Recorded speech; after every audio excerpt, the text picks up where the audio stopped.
Kevin, all politics are local. Leaders at their best must move beyond their local politics with a vision.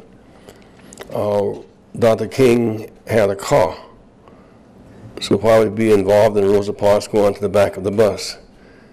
His vision was beyond his own personal comfort. He saw something bigger than just his access to a ride. He saw the whole issue of public transportation and the law.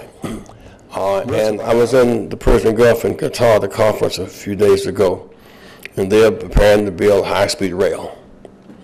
And throughout the Persian Gulf, high-speed rail. And I looked at the people selling us gas and oil, and they're using high-speed rail.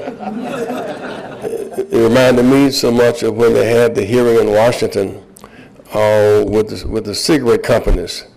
And then all the major cigarette manufacturers on the witness stand asked how many of them smoked. No cigarette manufacturer smoked.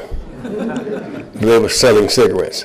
The people selling oil are using high-speed rail. Y'all get the point?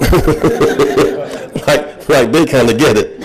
And we who consuming the oil and paying more for less of it is the issue of mass transit. And I think I was talking with some bus drivers who do not see themselves as green drivers. They see themselves as greasy, but they're really green.